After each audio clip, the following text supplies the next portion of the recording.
이 시간 우리에게 주시는 하나님의 말씀은 디모데후서 4장 1절부터 8절까지의 말씀입니다. 제가 보는 성경으로는 신약 346쪽에 있습니다. 디모데후서 4장 1절부터 8절까지의 말씀을 제가 읽겠습니다. 하나님 앞과 살아있는 자의 죽은 자를 심판하실 그리스도 예수 앞에서 그가 나타나실 것과 그의 나라를 두고 엄히 명하노니 너는 말씀을 전파하라. 때를 얻든지 못 얻든지 항상 힘쓰라. 범사의 오래 참음과 가르침으로 경책하며 경계하며 권하라. 때가 이르르니 사람이 바른 교훈을 받지 아니하며 귀가 가리워서 자기의 사욕을 따를 스승을 많이 두고 또 그 귀를 진리에서 돌이켜 허탄한 이야기를 따르리라. 그러나 너는 모든 일에 신중하여 고난을 받으며 전도자의 일을 하며 내 직무를 다하라. 전제와 같이 내가 벌써 부어지고 나의 떠날 시각이 가까웠도다. 나는 선한 싸움을 싸우고 나의 달려갈 길을 마치고 믿음을 지켰으니 이제 후로는 너는 나를 위하여 의의 면류관이 예비되었으므로 주 곧 의로우신 재판장이 그날에 내게 주실 것이며 내게만 아니라 주의 나타나심을 사모하는 모든 자에게 도니라. 아멘. 네, 한번 기도하겠습니다. 사랑의 하나님, 이 저녁에 또 하나님의 은혜를 사모해서 주의 제단 앞에 모인 주의 사랑하는 권속들, 특별히 우리 시니어 대학에 재학 중인 모든 성도님들 가운데 주님께서 크신 은혜를 내려 주시옵시고 부족한 종에게 주신 말씀을 증거할 때 주의 성령께서 함께 역사하사 그 말씀이 영혼의 양식이 되고 그 심령의 양약이 될 수 있도록 인도해 주시옵소서. 예수님의 이름으로 기도하옵나이다. 아멘. 한 권사님이 며칠 전에 저에게 좀 목사님 신방을 좀 와달라 그래서 제가 갔었어요. 그 권사님이 살아온 세월이 굉장히 참 말할 수 없는 그 어려움과 고난의 세월이었던 것을 제가 잘 알기 때문에 제가 갔어요. 남편 되시는 분은 풍으로 쓰러져서 오랫동안 누워 계시다 돌아가셨고, 큰아들이 사업을 하다가 사기를 당해가지고 뭐 죽게 생긴 거를 그 어머니가 얼마 안 되는 재산을 그 큰아들에게 다 이렇게 큰아들에게 다 가더라고요. 그러니까 다른 자식들하고는 또 원수가 됐어요. 그러다 이제 건강이 상해가지고 이제 귀 수술을 받았는데 암이어서 이 절개하는 수술을 받고 귀가 없으니까 아프기도 하지만 어지럽기도 하고, 그런데다가 이제 기관지 확장증이 있어가지고 울컥울컥 피를 토하기도 하고. 근데 이제 이분이 이제 연세가 90이 다 돼 가시는데 지팡이를 짚고 교회를 오시다가 교회를 못 온 지 3주가 지났다는 것이죠. 그래서 이제 목사님, 내가 보니까 이제 몸도 너무 아프고 힘들고 교회를 못 갈 것 같으니 목사님, 내가 자식들한테 신세질 수도 없고, 그러니까 좋은 목사님이 운영하시는 그런 요양원이 있으면 좀 소개시켜 달라고 말씀드리려고 저를 오라고 했다. 근데 그런 이야기를 하시는 그 권사님의 그 표정이라든지 그 말씀이 너무 무겁고 힘든 거예요. 그 이제 거실에 놓여진 침대에 누워 계신 권사님이신데, 그래서 이제 제가 기도를 해드렸죠. 기도를 하면서 참 우리 권사님이 여러 가지 참 많은 어려움과 그 고난의 세월을 지나오시면서 하신 그런 많은 그 고생을 주님 돌아보시고 긍휼히 여겨달라고 기도하면서 하나님 이 자리가 염려와 걱정과 두려움과 눈물과 한숨과 회한의 자리가 되지 않게 해주시고 이 자리가 주님께서 베풀어 주신 그 구원의 은총, 우리 예수 그리스도의 그 십자가의 은혜를 기억하면서 감사와 찬양을 드리는 그런 복된 자리가 되도록 주님 인도해 주시옵소서. 그렇게 기도했어요. 정말 그렇게 되기를 바라는 마음으로 간절하게 기도했는데 기도를 마치고 나니까 권사님 많이 우셨더라고요. 많이 우셨어요. 여러분, 우리가 살아가는 게 참 고달프고 힘듭니다. 그래서 야곱은 자기가 살아온 인생을 회고하면서 참 험악한 인생을 살아왔다, 그렇게 고백하지 않았습니까? 모세는 자기가 쓴 시에서 우리의 연수가 70여 강건하면 80이라도 그 연수의 자랑은 수고와 슬픔뿐이다, 그런 말 하지 않았습니까? 참 그런 어려움의 세월을 지나오면서 정말 우리가 믿음으로 살아간다라고 하는 게 참 쉽지 않은 거예요.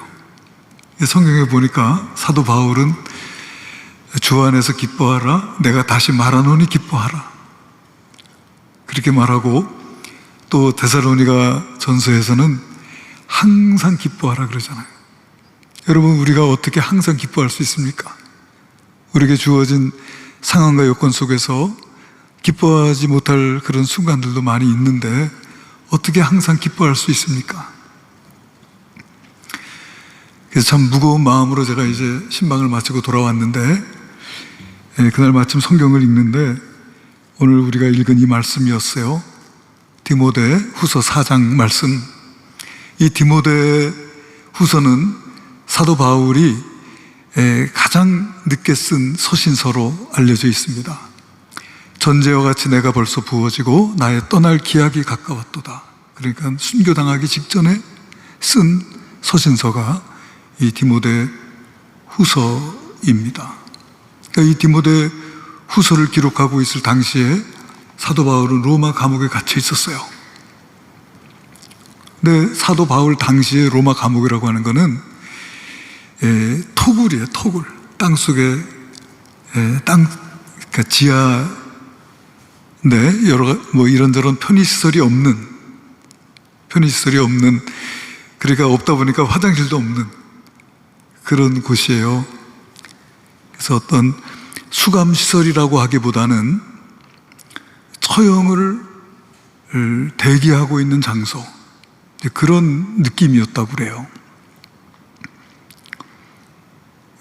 좁고 그리고 불결하고 그리고 너무나도 또 불편한 그런 감옥에 갇혀 있었습니다. 그리고 사도 바울이 자기의 생명보다도 사명을 귀하게 여기고 복음을 전해왔던 사람인데 그 노후의 모습이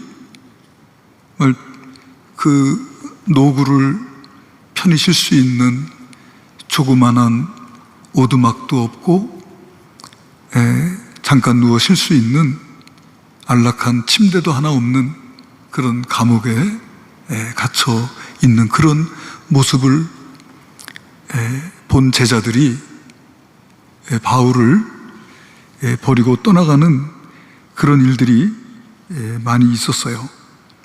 디모데후서 4장 10절에 보면 데마는 이 세상을 사랑하여 나를 버리고 데살로니가로 갔고 그레스게는 갈라디아로 디도는 달마디아로 갔고, 또 여기 16절에 보면 내가 처음 변명할 때 나와 함께한 자가 하나도 없고 다 나를 버렸으나, 뭐 이런 구절들을 보면 많은 사람들이 바울을 떠나가는 것이죠.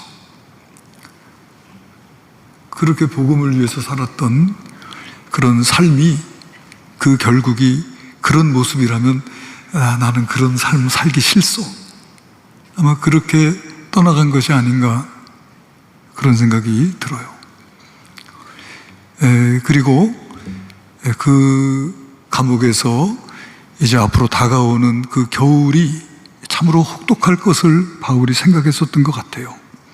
그래서 디모데에게 어서 속히 오라고 하면서 너는 올 때 드로아의 가보의 집에 두었던 나의 겉옷을 가지고 오라.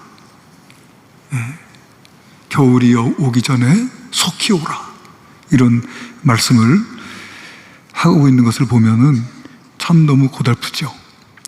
당시에 로마 황제가 다스리고 있는 그 세계 속에서 로마 황제의 명령에 의해서 감옥에 갇혀 있고 또 로마 황제의 명령에 의해서 이제 순교를 당해야 될 그런 상황 속에 놓여져 있었습니다. 그러니까 바울의 모든 상황이 너무나 안 좋았어요. 너무 안 좋은 상황인데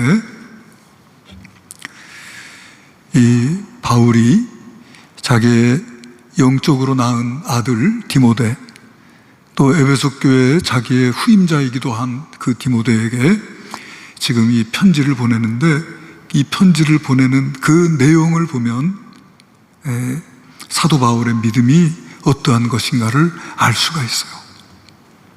그런 상황 속에서 디모데에게 보낸 편지 우리 4장 1절에 보면은 바울이 이렇게 말합니다. 하나님 앞과 산자와 죽은 자를 심판하실 그리스도 예수 앞에서 그가 나타나실 것과 그의 나라를 두고 엄히 명하노니 너는 복음을 전파하라. 때를 얻든지 못 얻든지 힘쓰라.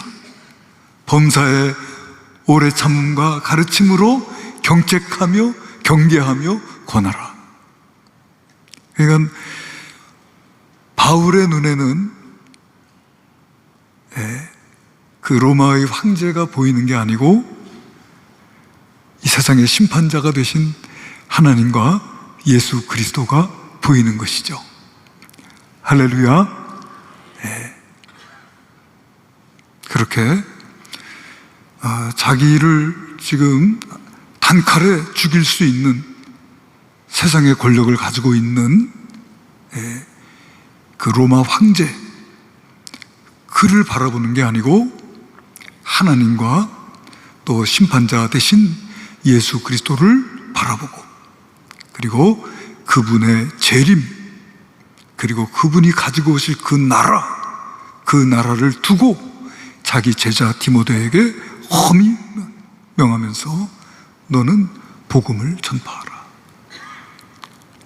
왜 복음을 전해야 되냐면 그 다음 절에 보면 때가 이르리니 사람들이 바른 교훈을 받지 아니하며 귀가 가려워서 자기의 사욕을 따를 스승을 많이 두고 그 길을 진리에서 돌이켜 허탄한 이야기를 따르리라. 사람들의 귀가 바른 교훈에서 멀어지고 진리에 대해서 닫혀지고 점차적으로 자기 사욕을 따를 스승을 통해서 허탄한 이야기들을 듣게 되는 날이 멀지 않아 올 것이니까 그러니까 너는 서둘러서 때를 얻든지 못 얻든지 복음을 전파하라 라고 하는 단호한 명령을 자기 제자에게 하고 있어요. 그러면서 자기의 삶을 고백하는 것이죠. 전제와 같이 내가 벌써 부어지고 나의 떠날 기약이 가까이 왔다. 내 삶을 돌아볼 때 나는 선한 싸움을 다 싸우고 그리고 달려갈 길을 마치고 믿음을 지켰으므로 이제후로는 나를 위하여 의의 면류관이 예비되어져 있다. 의로우신 재판장이 그날에 내게 주실 것인데 내게만 아니라 주의 나타나심을 사모하는 모든 자에게도 줄 것이다. 할렐루야. 그러니까 바울은 정말 숨도 쉬기 어려운 그 불결한 감옥에 있었지만은 그 감옥의 그 환경과 그 감옥에서의 그 불편함을 바라보고 있는 것이 아니고 주님을 바라보고 주님께서 주실 그 면류관을 바라보고 있는 그 모습을 우리가 보게 돼요. 아, 이게 믿음이구나, 그런 생각이 듭니다. 자기가 처해져 있는 상황과 환경이 중요한 게 아니고, 그렇죠? 하나님의 나라, 그 하나님께서 주실 그 상급을 바라보면서 자기의 초라한 모습을 보고 많은 제자들이 떠나간 그런 상황 속에서 자기가 용으로 낳은 그 아들에게 오직 때를 얻든지 못 얻든지 너는 말씀을 전파하라고 하는 이런 강한 명령을 하고 있는 그 바울, 그의 이 모습은 믿음의 모습이라고 밖에는 말할 수가 없겠구나, 그런 생각이 들어요.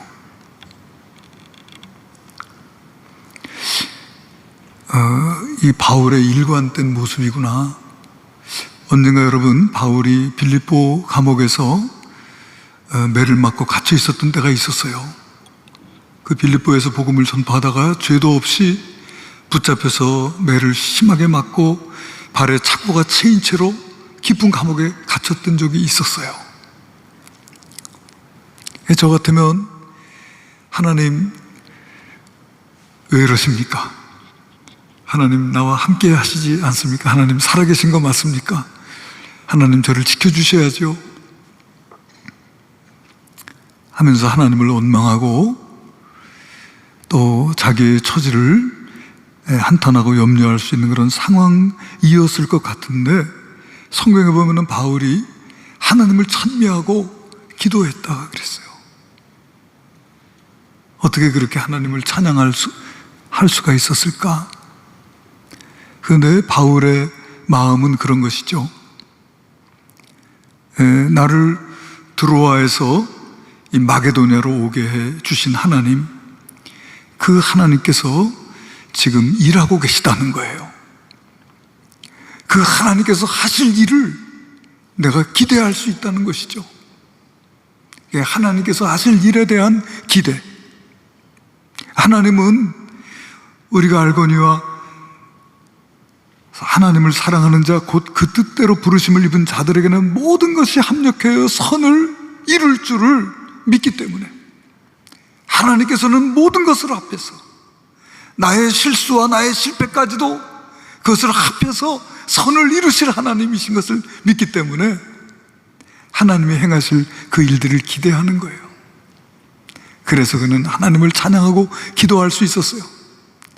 그리고 또 하나 생각해보면 자기는 죄수거든요. 죄인 중에 괴수예요. 정말 만삭돼서 나지 못한 칠삭동이와 같은 부족한 나 같은 자가 죄인의 괴수인 자가 무엇이간데 예수 그리스도의 이름과 그 복음을 위해서 능욕을 받기에 합당한 자로 여김을 받을 수 있는지에 대해서 하나님께 감사하는 것이죠. 그래서 하나님을 찬미하고 기도할 때 놀라운 역사가 나타나지 않았습니까? 옥토가 흔들리고 옥문들이 열리고 묶인 것이 풀어지게 되면서, 근데 그보다 더 놀라운 건 뭐냐면 죄수들이 한 명도 도망가지 않았다는 거예요.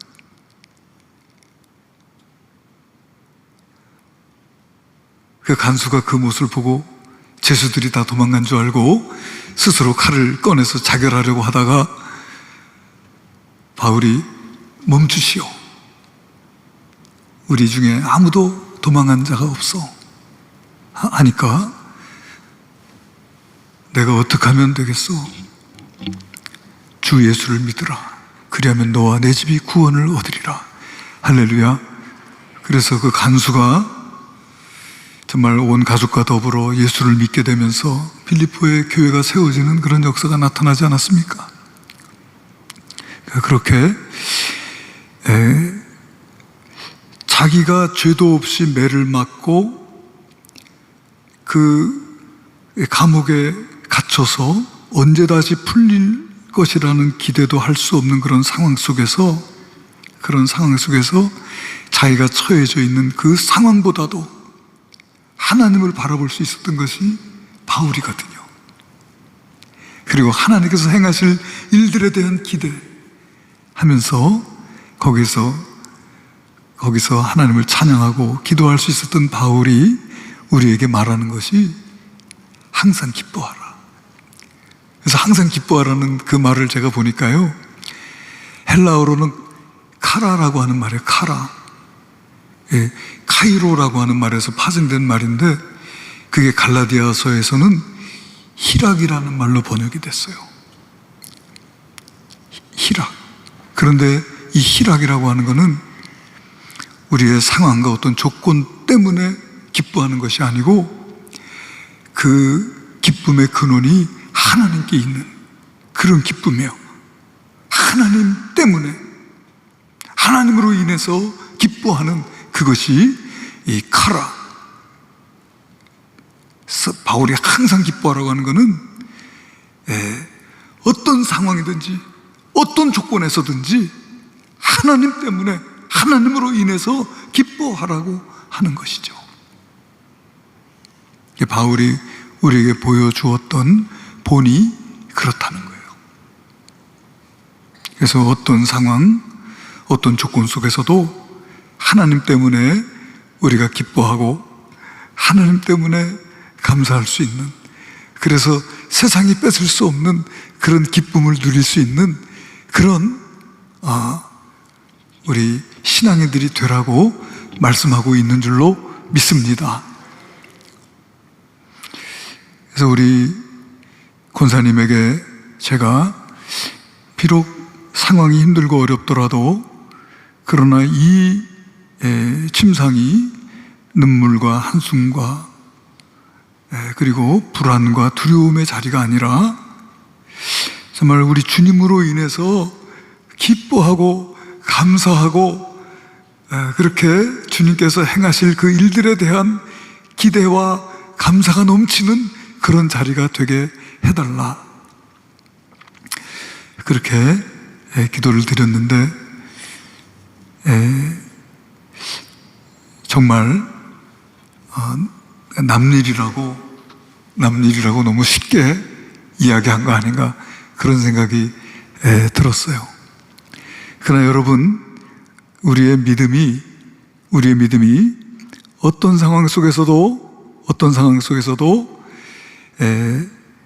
하나님으로 인해서 기뻐하고 감사할 수 있는 믿음으로 서실 수 있게 되기를 우리 하나님께서는 간절히 원하고 계신 줄로 믿습니다. 저는 제일 좋아하는 성경 구절이 고린도후서 4장 16절 말씀이에요. 그러므로 낙심하지 아니하노니 우리의 겉사람은 낡아지나 우리 속사람은 날로 새롭도다. 할렐루야. 나는 이 바울이 너무나 위대한 말씀을 했다고 생각해요. 그래서 믿음이 없는 사람들은 1절까지밖에 몰라요. 1절이 뭐냐면 우리 겉사람은 낡아지나, 그거예요. 겉사람은 낡아지나. 그러나 우리 믿음이 있는 사람들은 2절도 압니다. 2절이 뭐예요? 속사람은 날로 새로워지도다. 할렐루야. 겉사람은 낡아지죠. 그래서 우리 권사님한테 그랬어요. 권사님, 지금도 그렇게 아프고 힘든데 제가 볼 때는 앞으로 더 나아질 것 같진 않네요. 더 나아질 것 같진 않아요. 왜냐하면 육신이 점점 낡아져 가고 있는 것이죠. 낡아져 가고 있기 때문에. 그러니까 겉사람은 낡아져요. 그러나 거기서 멈추는 것이 아니고 겉사람이 낡아져 가는 가운데서 우리의 속사람이 날로 새로워져 가는 은혜와 축복을 누릴 수 있어야 될 줄로 믿습니다. 그 믿음이 없는 사람들은 1절까지밖에 모르기 때문에 나이가 점점 들어가면서 그 상실의 과정을 겪으면서 점점 더 깊고 어두운 동굴 속으로 들어가는 거예요. 나이가 들어갈수록, 세월이 갈수록, 겉사람이 낡아져 갈수록 점점 더 깊고 어두운 동굴 속으로 들어가는 거죠. 그러나 우리 예수 믿는 사람들은 그렇지 않습니다. 저 높은 곳을 향하여, 할렐루야, 우리 주님의 보좌를 향해서 날마다 한 걸음씩 한 걸음씩 더 나아가는 것이죠.